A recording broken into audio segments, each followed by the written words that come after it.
it's that time again. It's time for Diary of a Physicist Farmgal.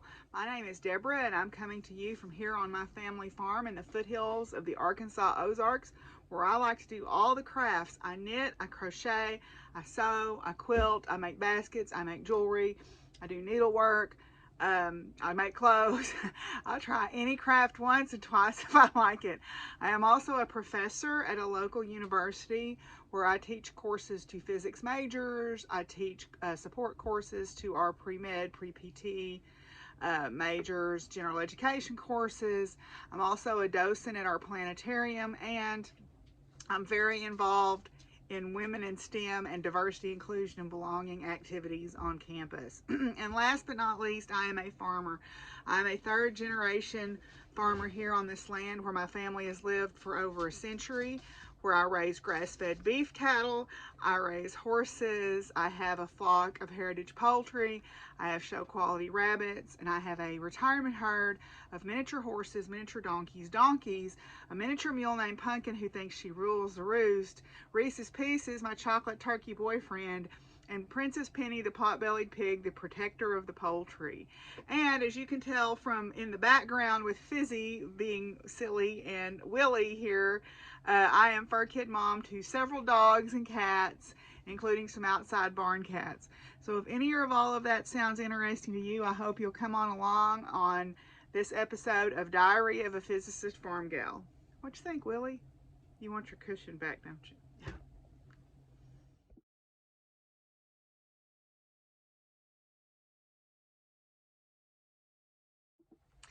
Okay, so if you're looking for us on social media, there is a farm Facebook page that is Buckthorn Farms. You see that tagged in all of my Instagram and Facebook posts for the most part.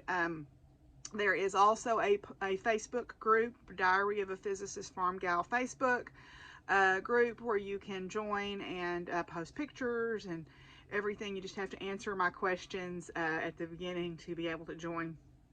I am also on Instagram and on Ravelry as Doc Firewoman. You can find me there. I also am on Twitter as Doc Firewoman, but I will warn you, I am a socially liberal Democrat, and Twitter is where I express most strongly my viewpoints, although I express them other places too, including here. So, you know, if that kind of stuff gives you heartburn, I probably ain't your gal. Oh, but anyway, so I'm glad that you have joined us here. We do have a Zoom group for the podcast. I'll put that information down below. I'm not really doing make-alongs as such this year. We will have some special crafting weekends, and to that end, we're going to have our first one coming up here next weekend, February 19th and 20th. It's going to be a Try Something New weekend, okay? So the Try Something New weekend will be DPF, Try Something New will be the hashtag. So Diary of a Physicist Farmgal, Try Something New. And we will have a special Zoom meetup where you can come online Saturday and Sunday for a little while to be eligible to be entered for prizes. And we will have a giveaway associated with that weekend with a hashtag as well. So there's 3 ways to win. You can log on Saturday on the Zoom, you can log on Sunday on the Zoom, or you can use the hashtag over the weekend. I will be posting a post on my Instagram feed that has more details about this as we get later in the week. But yeah, so yay, we'll have our first Try Something New. Now it has to be something really new. It can be something that you tried maybe before but were not successful at. But for example, I'm going to finally pull out my tatting stuff and try to figure that out, because I've been threatening to do it for quite a while. So now is the time, right? So we're going to have our first weekend of that coming up February 19th and 20th. So hopefully you can join us. Okay, so I do have a giveaway. So last week I said, or last time, 2 weeks ago, I said I was going to be giving away this vintage pack of VIP Christmas fat quarters. I had 5 people that used the keyword Christmas in the comments. So I used a random number generator, and I am very tickled to say that the winner of this was Nurse Lolly Laura Polly. You win this pack of fabric, and I was very touched by your comment, so I'm very tickled that it called you out on the comment picker. So I've got your address for filling out my Google form, so we will get this in the mail to you. And no, I haven't mailed stuff. My envelopes, the last 4 that I had, something must have happened when they cut them, because when I went to open them, they were cut open along the side. So I don't know what happened there. So they had not been taken out of the packaging, but I went to open them up. So there was some kind of flaw in them. So I'm going to buy some new padded envelopes and get everybody's packages in the mail. I hope Tuesday morning is the plan. So, okay, so I'm going to have a giveaway this week that's a little bit more focused and specific, but it has 2 kinds of crafts in it. So, if you want to be eligible for the giveaway, you have to be a subscriber to the channel. You have to have filled out my Google form. You have to be 18 or older to win. The giveaway has no financial value, and you will not be compensated if it's lost in the mail or damaged in the mail. It is not sponsored by YouTube. It is just things that I have, or by anybody else. It's just things that I have that I think I want to share with people. So you need to do all of those things and then use the keyword in the comment so that you can be selected as one of the comments that use the keyword. So this week, I have 2 parts to this. I have a complete, now this has a hole in the packaging because it had a sticker on it that I tried to peel off and failed. Okay, but this is a brand new kit. It is a NMI, Needle Magic Incorporated, counted cross stitch, and it's a baby birth record. And then I was given as a donation for prizes some of this Catania color, and it is a cotton yarn, a thin cotton yarn in baby colors. So I thought that this would make a nice pairing for people. Maybe you have a friend who's having a baby, maybe you have a baby on the way, maybe you have a grandchild on the way, or maybe you just want to make this to give to someone, or make it up and have set aside for future gifting. So I think since this has got a bunny on it, our keyword will be bunny. B-U-N-N-Y, bunny will be the keyword for the giveaway. I think that's a bunny. I'm saying it's a bunny. So that'll be the keyword for our giveaway. Hello, Baxter. That'll be the keyword for our giveaway this time. So if you want to win the cross stitch kit, which is brand new and complete, plus the cotton yarn, use the keyword bunny. Okay? Alrighty, so we're going to move on now and talk about finished objects, and I have a couple to show you. Okay, so I have some finished objects to share with you, one of which you haven't even seen as a work in progress because it knit up super fast. So I'll show you that first. This is the Mosaic Cowl by Elizabeth Fallon of Estelle Yarns, for Estelle Yarns. This is supposed to be made with bulky weight yarn. I used Aran weight yarn on this because that was what I had. But it knit up super duper quick. I knit this in like 2 days, or well, yeah, about 2.5 days, working on it just in the evenings. It is, it's got a really cool lattice pattern on it that you can see. Okay, it is a free pattern. Initially, it was published in Estelle Yarns on Ravelry, and now it is published under the author, the actual pattern author, Elizabeth Fallon. And yeah, it is a super quick knit. I haven't blocked this or anything. This is just how it's been kind of too chilly to block things here. But this was a super fast knit, and I love that design there. These 2 yarns, the pink is Feminist AF, and the peach is Impeach by Kama Sutra Fiber Arts. They are on Etsy. I'm not sure if she's dyeing yarn at present because I haven't seen her Etsy shop. Doesn't have anything in it right now, but I think they may be taking a break. I think, like with everybody else, supply chain became an issue, but their yarn is gorgeous, and they often donate to charitable causes. So This is the Mosaic Cowl. If you're looking for a quick knit, boy, this certainly fills the bill, and it looks fancy. It looks really fancy with that design in it. So I highly recommend this as a knit. It's a good size. I think it's one that you can wear with a coat, but you can also wear it as just an accessory with a top or something like that if you want to wear it that way. So yeah, so this is the Mosaic Cowl by Elizabeth Fallon. And that little marker down there is one of Charmed and Dangerous's adorable narwhals. So, you know, I love Noelle stuff. So, okay, the next one I actually put on my dress form back here to really show it off. This is the Hedge Witch shawl by Wolf and Fawn Knits. Okay, the Hedge Witch. I was almost done with it last time. So it is a big, very big, I've got it wrapped around, but it's a very large worsted white shawl. It is incredibly warm. The texture on this is super squishy. It keeps you extra warm. I wore this on a couple of really cold days this week, and it was wonderful. This is knit in wool of the Andes. Worsted. This is a colorway called Reindeer Heather, and then this is the leftover Mineral Heather from my flax sweater, and I ended up not having enough to do the bind off. So the I-cord has an I-cord bind off, and that, boy, those are yarn eating suckers.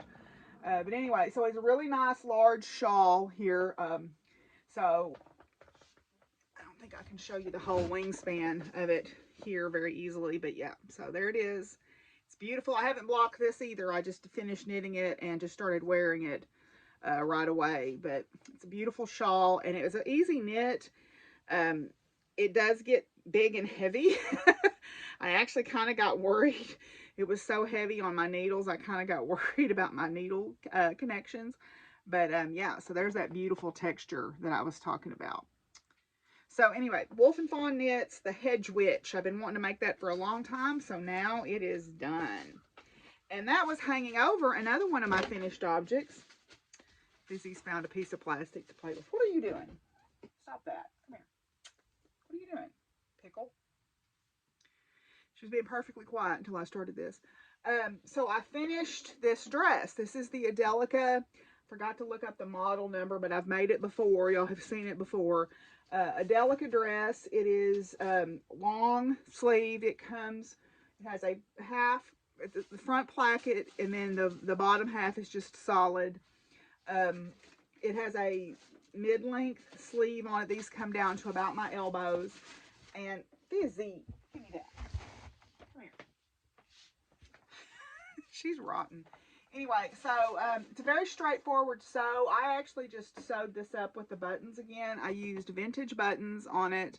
And then this is some super snuggle flannel from Joann's with some ostriches on it because, you know, why not? Again, I modified it by making inset pockets here because you got to have pockets. Got to have pockets. So I already wore this week to work, and I was really happy with how it fit. So I'll probably make maybe one or two more of this style. It's a flattering style, and it's also very comfortable to wear to work. So yeah, I finished that this last 2 weeks also. So I think that is all of my finished objects. So we're going to move on now and talk about works in progress.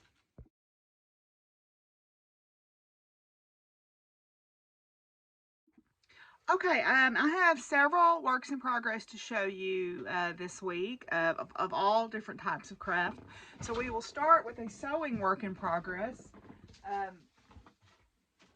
I have made another hinterland dress. This is the sleeveless version of the hinterland. This is made with the full front placket, and I was waiting on my buttons to get here, which they arrived on Wednesday. I got some rainbow buttons to go along with the rainbow. This is Rainbow Pride Inclusivity fabric from Joann's. This is, again, super snuggle flannel. And again, I made the sleeveless version, so it's going to be like a jumper with I can wear over a long sleeve shirt or whatever. And so I'm going to sew the buttons on. And I got enough of these, I think, to use on 2 projects. So I just got these off of Amazon. I mean, it's from Bedazzling Beads. Bedazzling Beads is where these came from. Okay, then another work in progress that I have is I am almost through with another York pinafore. Okay, this is another York pinafore. This is in some cute little feed sack fabric that I've had forever and ever. I showed this last time.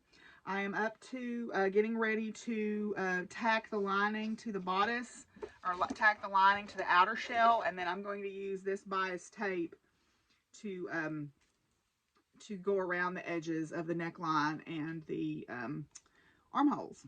Okay, so yeah, I think that turned out super cute.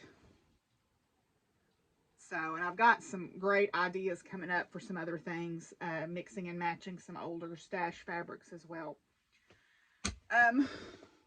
Well, I've got another work in progress, but I haven't really started it yet. I've just cut it out, so I'll save that for next time.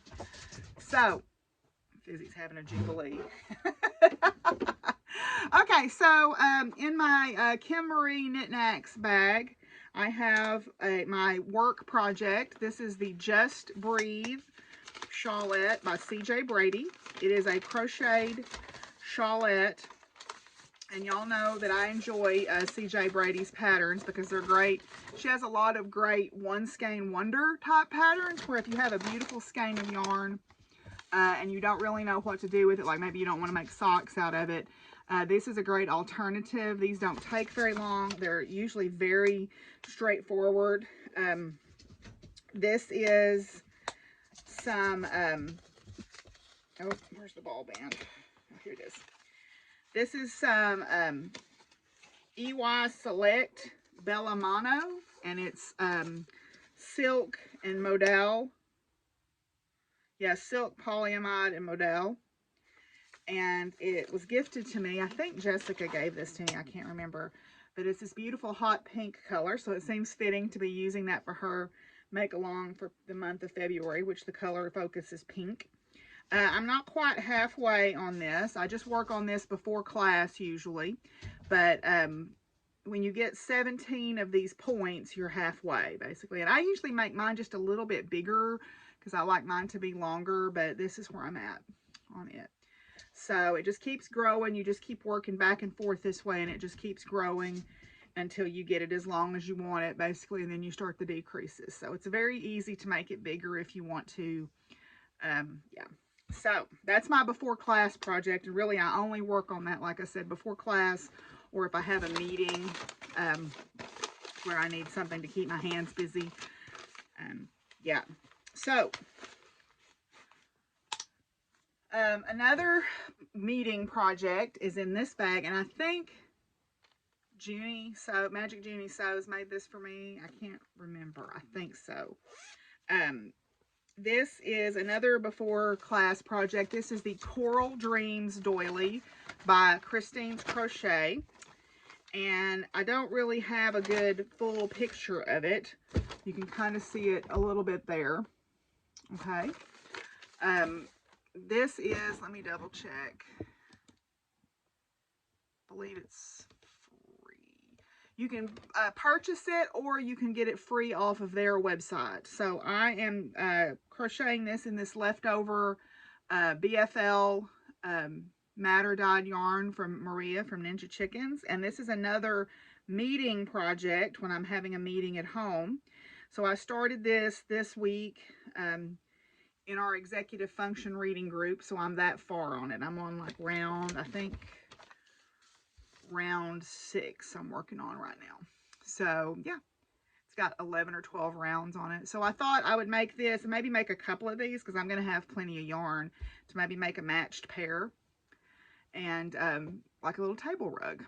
So super cute, nice meeting project.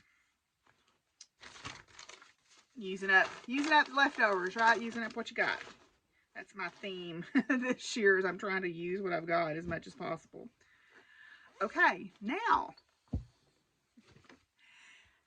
in this bag, which is one of Charlotte from April 9 Designs bags, in this bag, I have my unbearable, I'm calling it the unbearable unhoodie, because I'm not making the hoodie version. This is the Unbearable Hoodie by Max the Knitter or Maxim Sear. Okay. This is meant to have a hood on it. You start with a provisional cast on and then you knit a hood. And I decided that I didn't really want the hood, so I instead just started with a standard neckband. So I am pretty excited because this is my first colorwork sweater. So I am already on the colorwork chart. I just changed it to bigger needles the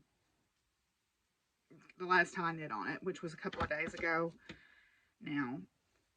So I'm just starting on the colorwork chart there, so you can see that. So you can kind of see that. Okay, so yeah, so I'm just starting on the colorwork chart, and I'm using Wool of the Andes. This is a DK. This color is, I forget the color names. This is a papaya heather, I remember. And then the purple is, let's see if I can find a ball band for the purple. Blackberry. And then the cream color is Dove Heather. So I'm just starting on the colorwork chart on this, and so far so good. I mean, I did have a little bit of tricky where you have to increase, you have to make one left and right in the color work sometimes, and I think I figured out that I should have picked up differently when I did that, picked up the strand in between, but so far so good. I'm not mad at it. I'm not mad at how it looks. And I've got another Charmed and Dangerous Narwhal along for the ride here. So yeah. It's pretty straightforward. You start the color work almost immediately after you finish the neckband. You do like a couple of rounds, and then really the neckband was supposed to be in this papaya color, but I wanted it to be purple. So I'm kind of breaking the rules on this a little bit, but that's the beautiful thing about this is you can make it whatever you want it to be and make it your own. So yeah, so I'm doing these little designs right here right now, and then I'll get down here and start putting the bears down. The bears have hats. I didn't realize that the bears had hats. So yay. But anyway, so yeah, I'm pretty tickled with that. It's going, I just started that this week, so I'm pretty pleased with how that's coming along. Hopefully we'll get some good progress on that. I would like to get through the color work chart by the end of the month. That would be ideal. We'll see. So that's my knitting ones, or my fibery ones. Now I've got a couple of cross stitch to show you. They're the ones that you've seen before, but we'll show you. So first of all, I did work just a little bit on my embroidery that Penny gave me. This is in a Utterly Adorable Knits bag, and this is a kit from Cozy Blue. And it's the Moon Phases kit there. And Penny was kind enough to gift this to me.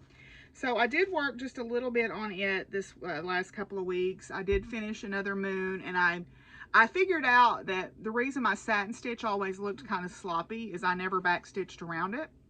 So that's a, well, hello. That's a good tip, right? You probably should do that. You know, I'm sure everybody that embroideries knows that, but that was a revelation to me. So anyway, so yeah, so I'm working on that. I just kind of pick that up every once in a while when I want something a little different to work on. And that needle minder is from my local needlework shop, but I don't remember where I got what the company was. Now, Fizzy.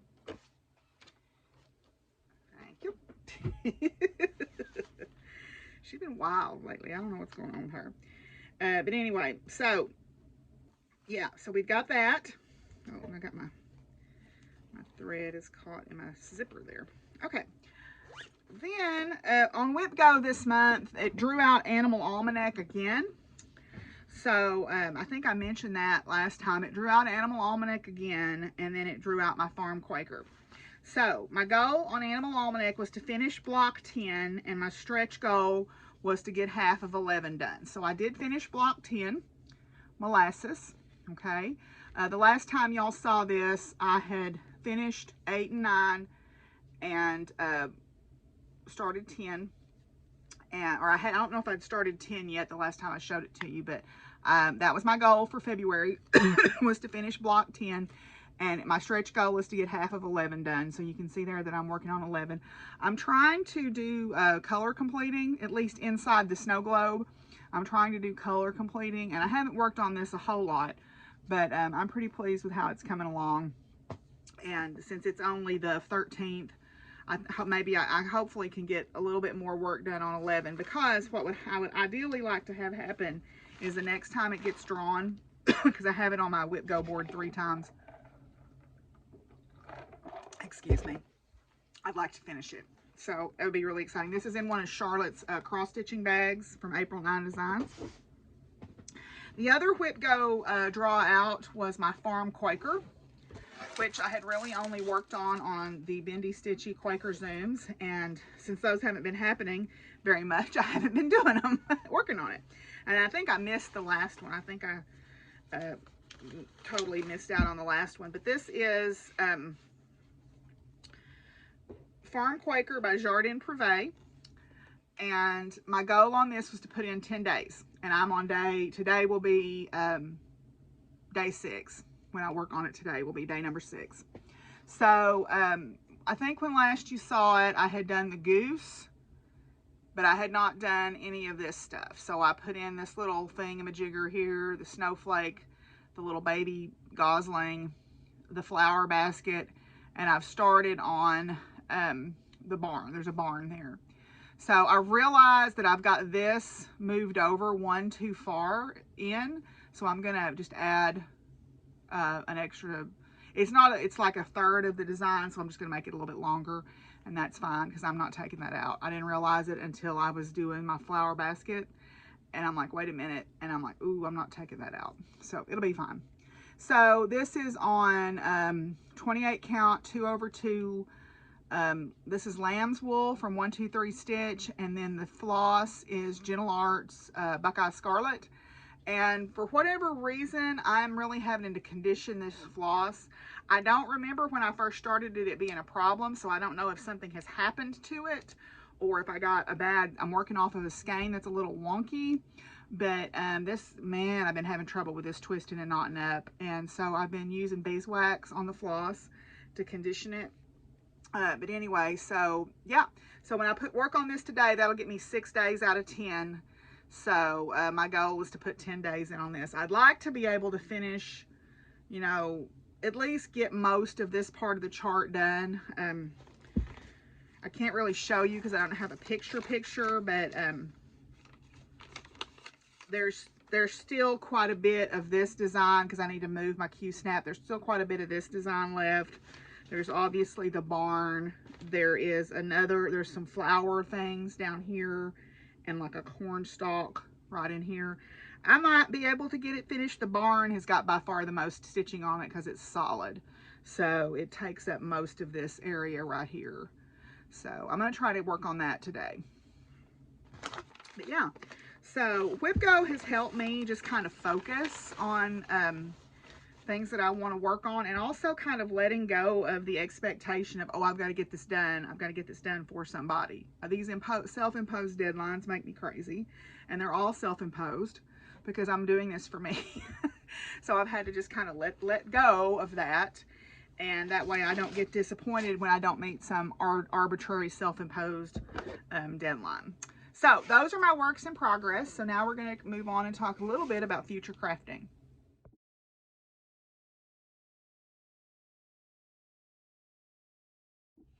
Okay, I want to talk just a little bit about some future crafting. I'm not going to show any needlework stuff because I'm going to let WhipGo decide whatever that is, and those get drawn on the 27th. But I am going to show you some sewing ideas that I have, and some fiber ideas. So the first one is in this bag. This is a free pattern, or it was a free pattern. Lisa Much from Northbound Knitting. She does a really kind thing of making patterns free periodically on her page. And so I try to buy from her whenever I can because I think it's really kind of her to offer those free patterns from time to time. This is Ingot, and it is a large loopy open cowl. You can see here what it looks like. And the yarn that they use in this pattern is very similar to this yarn. This is some yarn that I picked up at the Preston Rose Brewery open house craft thing that happens over in Paris, Arkansas. This was some local fiber people had gotten together in like a co-op situation, and this is some alpaca yarn. I don't remember the full content of it. It is 70% alpaca and 30% merino, and what they do is they send it in as a group, and that way they have enough yarn to make it economy of scale work. So I bought 2 skeins of this, and it's the right style of yarn and weight for that ingot pattern. So I'm wanting to make this fairly soon, because it should be a fairly quick knit. It's supposed to be knit on 11s. I don't have any circular 11s, so I'm going to knit it on 10s, which for me that should be fine because I'm a kind of a loose knitter anyway. And this is in another Charlotte bag, so I'll probably start that sooner rather than later, because that's just a good, easy, quick knit, I think. That should be fairly straightforward and relaxing. Then I had started, if you will remember, I started the Wibbly Wobbly cowl. It was in this bag, and it was with some Into the World yarn called Radioactive. And I just did not like how it was looking. It was not turning out like I wanted it to. So I frogged it. And now what I'm going to do is I'm going to use this in one of CJ Brady's One Skein Wonders. She has a pattern called Where Sky Meets Sea. And it's a 1 skein fingering weight shawlette. And I'm going to use this for that. So, but I'm not going to start this until next month because it's got a lot of green in it. And I know that Jessica from Two Sticks and String, her color for next month is green. So I've got several green things on the go already, but this will be my work project because I like CJ Brady shawls for my work projects. Oh, I got my needle packages, so I need to put these needles away since I'm not going to knit this anymore. But yeah, I'm going to do Where Sky Meets Sea by CJ Brady, and I don't have it printed out yet, so I don't have a picture to show you, but it's another one of that same style. And I like those because you can wear those all year long. They're not heavy, so you can wear them even in the spring and summer as little fashion, fashion accessories if you want to. So it's a way to extend the ability to wear your hand knit and crocheted items through the year. So, yep. So that's that. So those are my 2 fibery ideas that I have going right now. Now, fabric-wise, I purchased a new pattern. There is a person I follow on Instagram through the hashtag SewOver50, so SEW over 50, and Sew over ageism, because, we talk about representation, and representation in all crafting areas needs to be more diverse. Just straight up, it's not diverse enough. And so, we talk about we need more BIPOC representation. We need more LGBT plus representation. We need more different body types and styles and abilities. We also need more ages represented. And as now someone who is over 50, I am feeling my oats about that. So I've started following the Sew Over 50 and Sew Over Ageism hashtag, and have made a friend on Instagram, Sew Many Flowers. And she loves to sew floral prints. But she had sewn this style arc pattern up, and I thought it was super. And it was never, if I had just looked at it as the pattern, I would have never given it a second glance, because I would have went, ugh, that's not. But when I saw it made up and I saw it on her, it changed my mind. So I purchased the pattern. It's the Hope Woven Dress. It comes in 2 different lengths. Okay. Just looking at that, that is not a style that I would ever wear. But I saw it on her, and I thought that is going to be a great use of some of these really pretty florals or really pretty pattern fabrics that need large pieces to really showcase them. Okay, so, and I have some of those. So I bought the pattern. I haven't put it together yet, but I bought the pattern. And I've got some fabrics in mind that I want to make with it. So that's, I'm going to do a test sew on it. Oh, I left the fabric over there. Let me go grab it real quick. I'll be right back.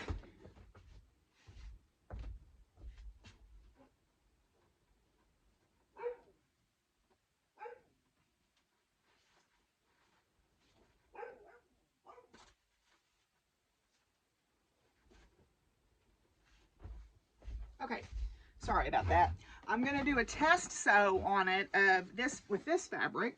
This is some fabric that my friend Chris gave me. I think it's really pretty.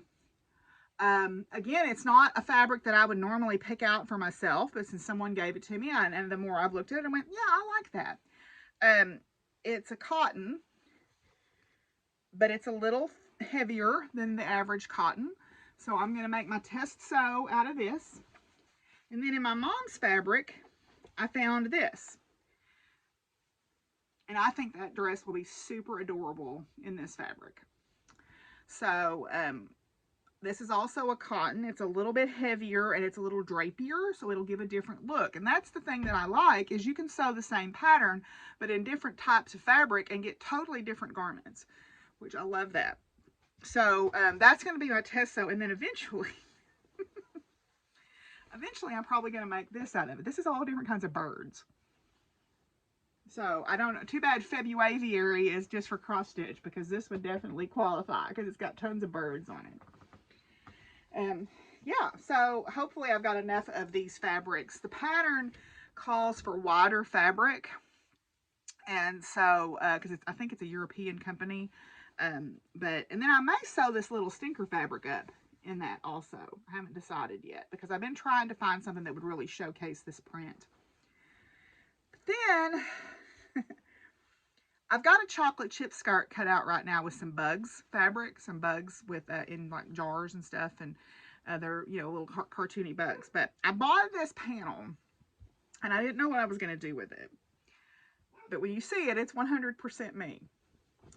Okay, it's a periodic table. So my plan is, and right now it's complete. They've got all the named elements out to 118. My plan is this is going to be a skirt. I've got to see if it's going to work like I think it's going to. I've got to see if I can make it fit. But my plan right now is this is going to be a chocolate chip skirt. We'll see. I got to do some figuring out here, but I'm going to try it and see what happens. Because, you know, that's perfect. Anyway, I don't know if it's going to fit or not, but we'll see. Okay, and then I was looking through fabric. I want to make another pair of Yanta overalls, the striped ones with the blue accents. Except what I want to do is I want to make a denim blue pair, but I had bought these really cute fabrics. My initial intention was to make project bags, and I have decided that I don't want to make project bags, because I can never make them as good as the ones that I get from Charlotte, and I would just rather buy Charlotte's bags and support her, or buy Utterly Adorable Knits bags and support them. So I've got all these 1-yard cuts. Well, the Yanta overalls lend themselves perfectly to accent pockets or like the straps or whatever. So I thought, okay, I want to make a denim blue pair of overalls. And what I'm going to do is I have this sloth fabric, and my hope is that I can cut the straps and the pockets out of this piece of fabric. I don't know if I'll be able to do all of that. I'll have to see. But that's my goal right now, is to cut the straps and the pockets out of this sloth fabric and make those my accent fabrics on those blue overalls. I just think that'll be super stinking cute. And if I have enough left over, I'm going to put a little cuff around the bottom so I can flip them up and have the sloths on my cuffs of my overalls too. We'll see. In that same vein, in the fabric that Chris gave me, there was a really, and I don't know how I overlooked this, but I did, but I was looking for something else, and I found this really cool piece of purple, dark purple pinwheel corduroy. Now, it's not stretchy corduroy like the pink that I bought, which I need to get that sewed up eventually, right? But it's purple, dark purple, and I think there's enough to cut a pair of Yantas or those Heyday dungarees. I may do the Heyday dungarees out of it because I also like that pattern as well. It's a different fit, but I like it. But again, it lends itself really well to having accent pockets and maybe using accent straps on that. So I had bought this fabric. This is a Michael Miller fabric.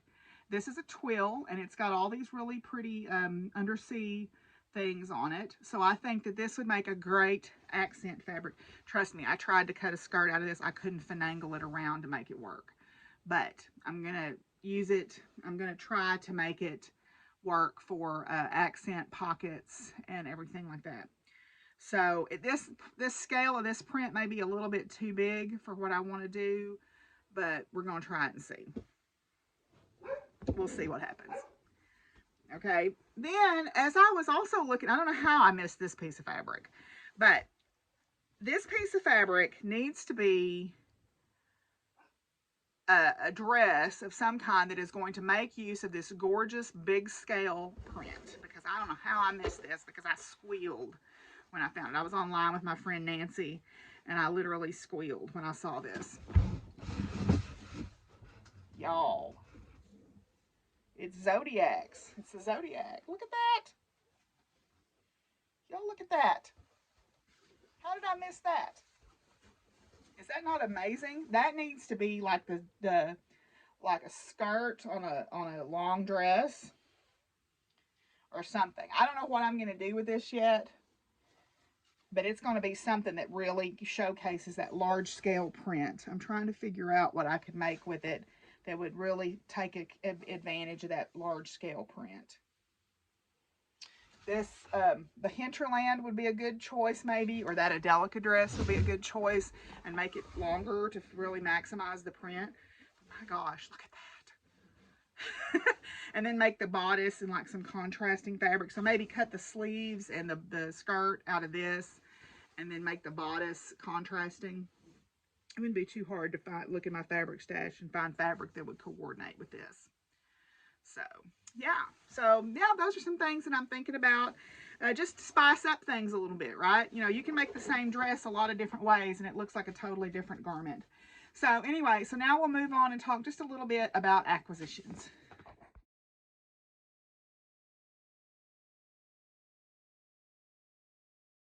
Okay, I kind of showed you two of my acquisitions already. The buttons that I got, the rainbow buttons.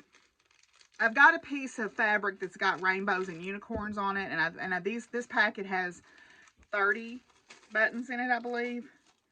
Yeah, 30 buttons. So that's enough to use on 2 dresses. So got those, and then I showed you the style art pattern that I got. But I also got this really sweet card from my friend Sonia and her 2 daughters, Olivia and Vivian. They came to visit the farm, and they made me a Valentine's Day card, and it was very sweet. It says some very sweet things in it. It was a pick-me-up. But the sweetest thing is Vivian wrote, "You're the tops," in there, so I thought that was super sweet. Also, I got my Bird Crush Club submission for February from the Lindy Stitches Bird Crush Club. This month's bird is black-bellied whistling ducks. Oops. Black-bellied whistling ducks. I'm gonna drop one of my stickers. And we got the pattern, which is pretty much that photograph, so you can see the made-up one on the back here. And then we got this really pretty piece of floss from Threadworks that's meant to be used on that dark pink area. I was talking with Vanessa from Crafty Planty Life about this, and she's like, "What are you going to do with these birds?" I have an idea that what I'm going to do is I'm going to cross stitch them on something to make them slightly smaller than whatever they are called for here. And then I'm going to make them into ornaments, because I have a Christmas tree that my decoration for it is all like nature themed and natural world stuff. And these would be perfect. Now, when is that going to happen? Unless I grow extra arms and can do multiple things with different arms, then It'll happen eventually. I also have been a Patreon supporter for quite a while of the geocaching vlogger, Joshua Johnson. If you like to geocache, he is really a great person to watch. He's very positive. He's very uplifting. He just and he goes to some really great places. He has a YouTube channel. He's active on TikTok and Instagram and Facebook. Following mostly on Instagram, on Twitter also, but he does. But his Patreon supporters. I've been a supporter for a really long time. I'm one of the original group of supporters that he had. So he periodically sends out Patron Rewards. So he sent this really sweet card, and this is a really big ammo can geocache. Then he sends us a path tag every time. Every year he does a new path tag, and path tags are collectible. I have about 600 or 700 of them. They're collectible, and every tag has its own number. Now, not each individual tag is unique, but the design is unique. So you can record what you have, and then I've got them displayed. I've got to get some more display boards because I've only got about a third or maybe a quarter of my collection displayed. But they're really cute pieces of art, I think. So it's kind of hard to see what's going on there, but oh, it's upside down. Oops. Okay. Well. Anyway, so you can see that, and then he sent, they do trading cards at a thing called Going Caching, which is an event. They do trading cards where you can get people's trading cards, and then he sent some stickers. So yay, those will go on my water bottles eventually. So yes, so I've been a patron of his for a really long time. He's one of the first Patreon subscriptions that I ever had. So he sends out rewards to his patrons from time to time, which I always appreciate. So that's all of my happy mail / acquisitions that I wanted to share with you. So we'll move on now and talk about some science. Hey, this is Editing Deborah, and I forgot to include something really important that I got in my acquisitions. Nancy sent me these great thread conditioners from Riley Acre Farms. They're beeswax thread conditioners. I was having trouble with that Gentle Arch thread, and she was kind enough to send me these little thread conditioners. Aren't they sweet? And I brought them back here, and then I covered them up with something and forgot to include them in acquisition. So thanks a lot, Nancy.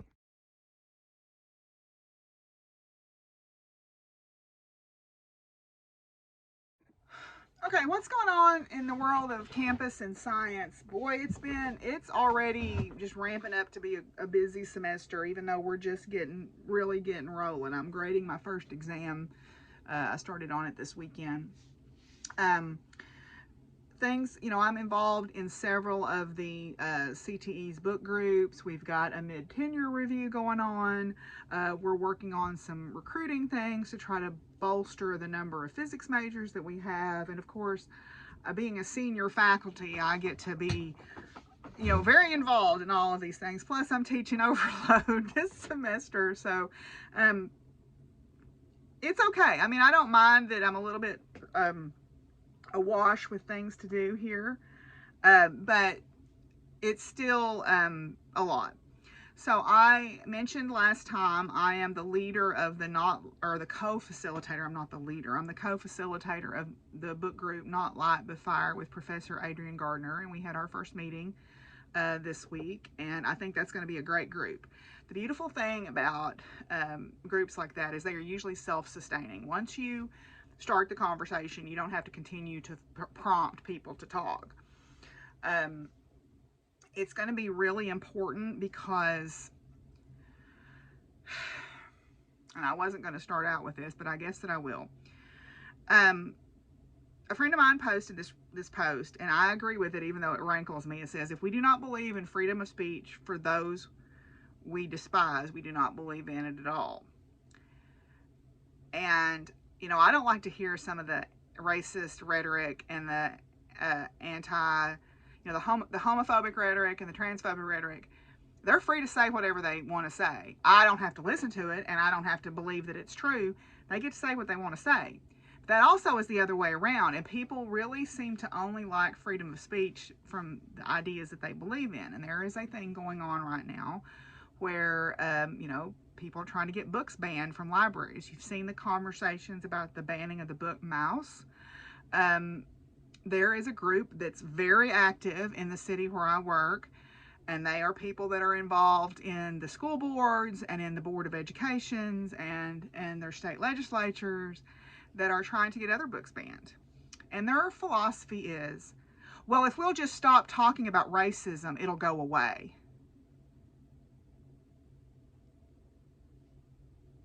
I can't even register in my brain how ridiculous that remark is. I'm sorry. Yeah, it'll make you comfortable in your middle class, white, nice neighborhood to not have to think about it and hear about it and talk about it. But that's not, doesn't mean it's going away. Oh my goodness. I'm just that, the more I think about that, the more angry I get. And that's been the argument that there's like, well, it causes divisiveness. It causes divisiveness. And I'm like, no, we've got to have these conversations. It makes you uncomfortable. And just because it makes you uncomfortable, there was a great TikTok by he's a gay pastor, and he does one of those flip card things, and he said, you know, if you have trouble, if you are uncomfortable about these conversations about racism, you need to examine why you're so uncomfortable. And I have really taken that to heart over the years, because I needed to grow, and it pushed me out of my little bubble where I felt like, oh, if I just don't have to think about it, la la la la la la la, it's not real. And that's what these people that are wanting these books banned and not wanting to have these conversations, they're just trying to stick their fingers in their ears and go la la la la la la la, because they have lived this comfortable existence and they don't want that threatened. Didn't mean to jump right in with all that, but I'm gonna, and I stand by it, and I'll stand by it till I die. And these people they don't want their comfort level messed up, because they've never had to be uncomfortable in a situation ever in their lives, because their money and their power and the color of their skin and their class in society has given them the power. And now we're like, excuse us, we would like to also share in some of that agency, and they don't like that. And I'll stick to those guns till I die. But that being said, I'm leading this book group called Not Light But Fire, or co-facilitating. I hate to say leading, because I am no way an expert on this at all. But the book is really interesting because it talks about how to have meaningful dialogues with your students. And yes, sometimes you're going to go off track, and you have to know how to handle that. The conversation was excellent on Tuesday when we met. And even in a physics classroom, there's room for these conversations, because diversity makes science better. It just does. There's studies that support this. I don't have the references right off the top of my head, but there are studies that support this. You can go to the Alan Alda Clear and Vivid podcast where he talks about it, and he's got all the lists of the studies that support that diversity just makes science better, and it makes everything better. And so I am going to, this is a hill I will die on in academia. Diversity makes things better. So yay for Not Light But Fire. But it's about being, the whole name comes from a speech by Frederick Douglass about, you know, you can put on a light and you can share the memes, and you can, you know, put on the light show, but until you actually start to burn with this feeling, and you start to burn down racist institutions, and you start to build this fire in people to change these things, you're just giving it lip service. And so I don't want to be that person. I used to be that person. I definitely, and before that, I wasn't even a person who, I was like the person who said, why do we even need to talk about this? If we just keep talking about it, it's going to make it worse. No, we need to talk about it. And I have, my views have changed over the probably my adult, from my college years to now, but even over the last 10, 15 years, my views have changed when I've been able to now think about these things and get invested, because as my friend Amy likes to say, you don't know what you don't know. And I'm sure that came from somewhere else, but you don't know what you don't know. And I spent a lot of time with my blinders on, and you know, part of it was because of my family, part of it was I'd never been called out, but I spent a lot of time with my blinders on, not realizing that I live in a society of people who are being treated poorly, and I can't live with that anymore. The blinders are off, and I can't unsee what I've seen, and now I know, so I need to do better. So that's that book group. Another book group that I'm doing is the women's book group, and we're reading the book What Happened to You. It's co-written by Oprah Winfrey, but it's about trauma. That's going to be a rough book, y'all. Right out the gate, it had me upset. It had me like thinking about hard things right out the gate. We meet with that one every other Tuesday also, so my Tuesdays are pretty intense. We've had one meeting where we've just kind of talked about what we hope to get out of the group. And it was very sweet because one of my friends was like, I never join these groups. And she said, now I just like hanging out with Deborah. And I'm like, oh, thank you. And that was very sweet. So there's that. And then I'm also doing some reading and participating in some activities on executive function, which I didn't know what executive function was until the teacher workshop this summer. And executive function are those life skills. I mean, we call them adulting skills. It's things about how you concentrate and how you can schedule and how you regulate yourself emotionally, and all those skills that we should have learned as children and seen modeled as children, but maybe didn't. And then also, if you have them, even if you have them, different things can affect them. Trauma, mental health, physical illness, big, things going on in the world, abuse, different things can affect your executive function. And so I'm doing a reading group on that and looking at, first I took the quiz myself to see where my areas of highest score and lowest score were. And I wasn't surprised by my areas and the areas that I knew that I had been impacted by my mental health. And I can draw a direct line to those areas, which were, and I'll just share them with you: emotional regulation, organization, which we know I have trouble with, and I can't remember what the other one was. There was a third one that I scored kind of low on, and they all directly I directly tie them to how, my mental health. My highest ones were things like planning and being able to break things down into smaller tasks and not to get overwhelmed by things. And I do think I excel in those areas because I have the farm has taught me that. So we're reading different articles, but the book that we're using as kind of a reference is called Smart But Scattered.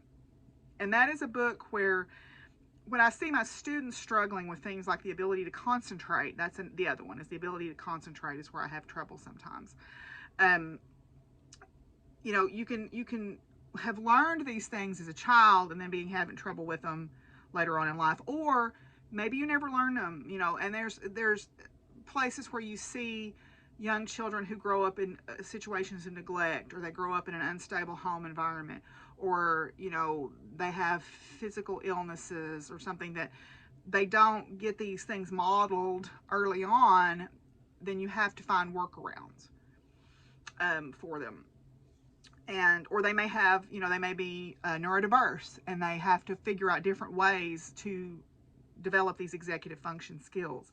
I don't fully understand it all yet. I'm just getting started reading about it, but I told my friend Amy, we were texting, and I said, this semester, between being back in therapy, doing the women's book group, and doing the executive function book group, I'm either going to have a breakdown or a breakthrough. I don't know which one yet. We just finished the teacher professional development this week with the eclipse, and Grace came and spoke. She came and spoke about the NASA internships for high school students, which is pretty cool. If you do have a high schooler and you're interested in that, NASA is doing a lot of high school internships. They're not well advertised, and they're all virtual. So your child can do them. They send you the computer and stuff that you need, and you set it up, and you do all the work, and you don't have to travel. And it's an awesome opportunity for a high school kid. And I think they're project based. So she said, but she's seen projects available down to high school freshmen. So I think if you just Google NASA high school internships, you can find out more. They're open right now, and they're looking for applications. So I think that's pretty awesome. It was great to get to see her too. So that was kind of nice. My classes are going really well. I've got good groups. We've had some great conversations in the classes. I'm very happy with how my classes are going. I am teaching overload, but they're great groups. So I don't regret it at all. it's been a good semester so far. I think that's really a great thing to feel. I feel good about being back on campus for the most part. You know, it's a little nerve making at times because we do still have quite high COVID numbers, but I feel really good about being back on campus. So it's been a good semester. So what I wanted to talk about just briefly has to do with why I'm wearing my glasses. I got some glasses, got these from Zenni. I'm not sponsored at all, but I highly recommend them because these are bifocals, and I got 3 pairs of bifocals for less than $200. And they're super cute, and I'm really happy with them. But one of the things that happened is my eyes, as y'all know, if you follow me for any length of time, I've been having lots of trouble with my eyes bothering me. And I went to see an optometrist, and I think I mentioned it in the last podcast, and we talked about the multifocal contacts. And one thing that she said was my eyes were awfully red. And I thought it was just allergies. And so I've been trying to wear safety glasses when I put out hay or whatever. And when I went back to see her this time to see how the contacts were doing, she said, no, we've got a bigger problem. And I'm like, great. I have what's called giant papillary conjunctivitis, which is a form of pink eye. It's not contagious. It is caused by bacteria and constant stress in the eyes of having something, foreign bodies in the eyes. Well, the hay. And I've probably had it for quite a while. It's bacterial, and you treat it with an antibiotic and a steroid cream. So I can't wear my contacts while I'm doing the eye. It's just drops. You just do an eye drop. You start out with it 4 times a day, and then you taper it down to 3 times a day, 2 times a day, and once a day. Already my eyes are much less red.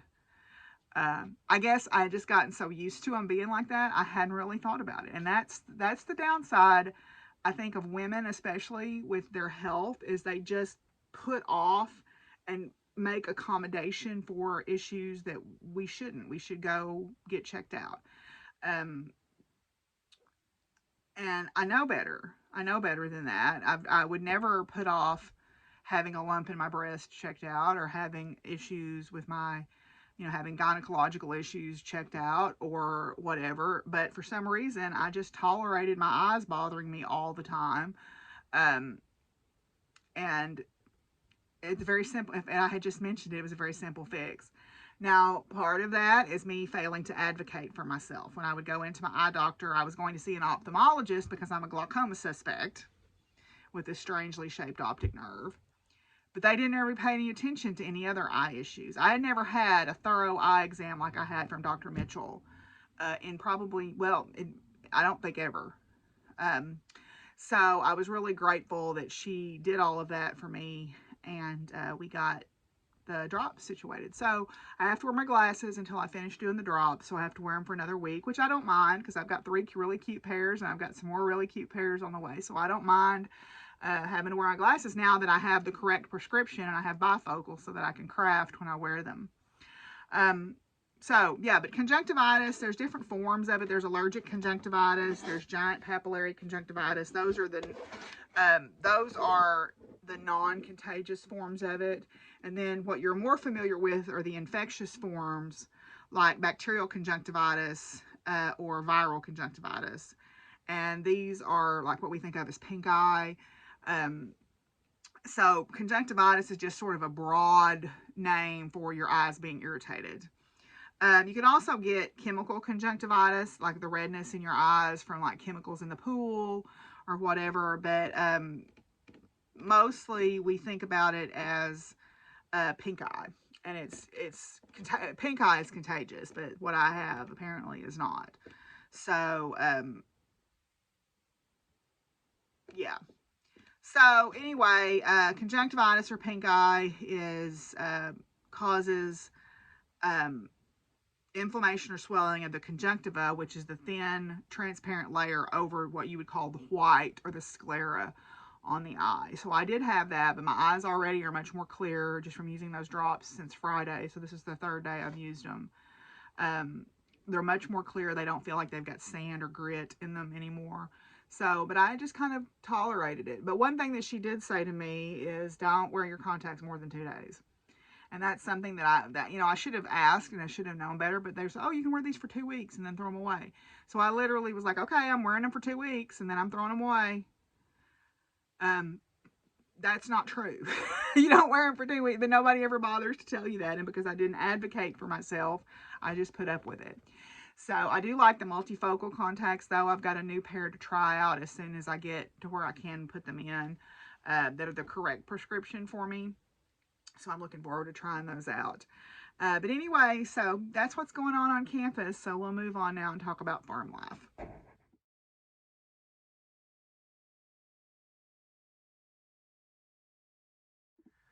Okay, well, I went to let Willie in, and now everybody just about is in here, so we'll just see how this goes. Farm life is, there's not a whole lot new to report. I do have a couple new baby calves, which is nice. I'm running low on hay, but Mr. Ray magically deposits hay out of my front yard, thankfully for me. I need to get a hold of my hay guy because I've got this sick feeling that he's gonna not want to not want to sell hay to me anymore after this last year, because I think he sees dollar signs in other places, and I need to find out if he's going to sell hay to me, because I'm kind of worried about that. I was going to spray my fruit trees this weekend, but it's incredibly windy and it's also cold, and so that's counterproductive for spraying fruit trees. So I'll do it next weekend if the weather's nice.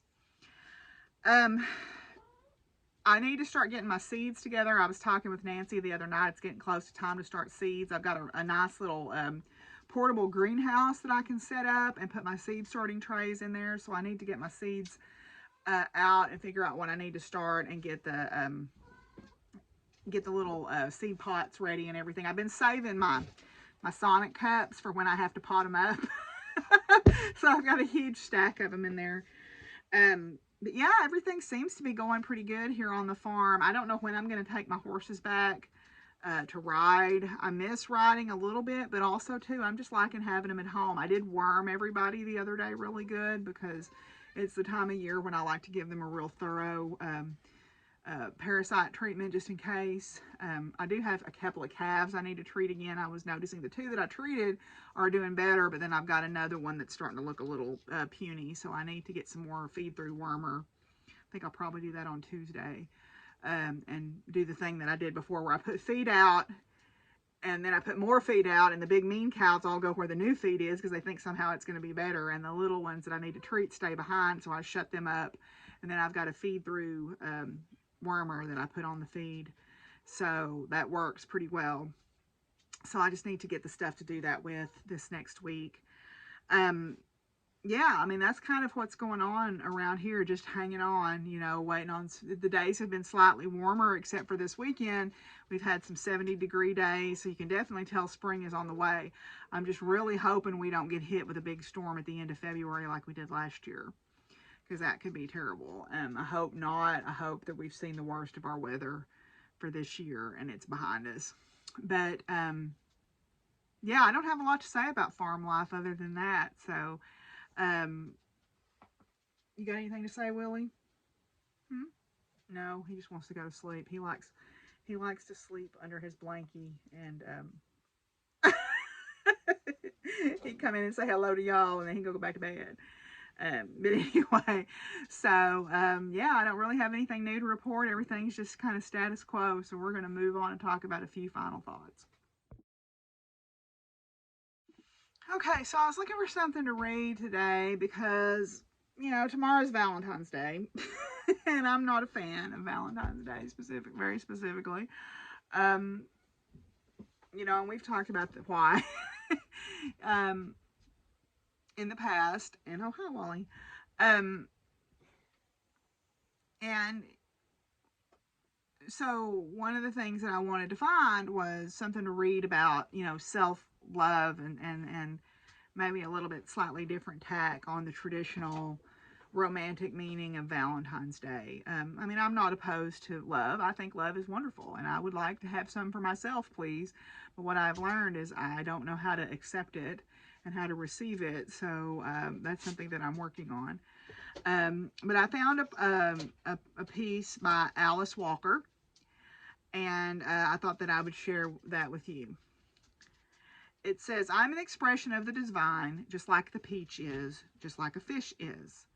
I have a right to be this way. I can't apologize for that, nor can I change it, nor do I want to. We will never have to be other than who we are in order to be successful. We realize that we are, as ourselves, unlimited and our experience is valid. It is for the rest of the world to recognize this if they choose.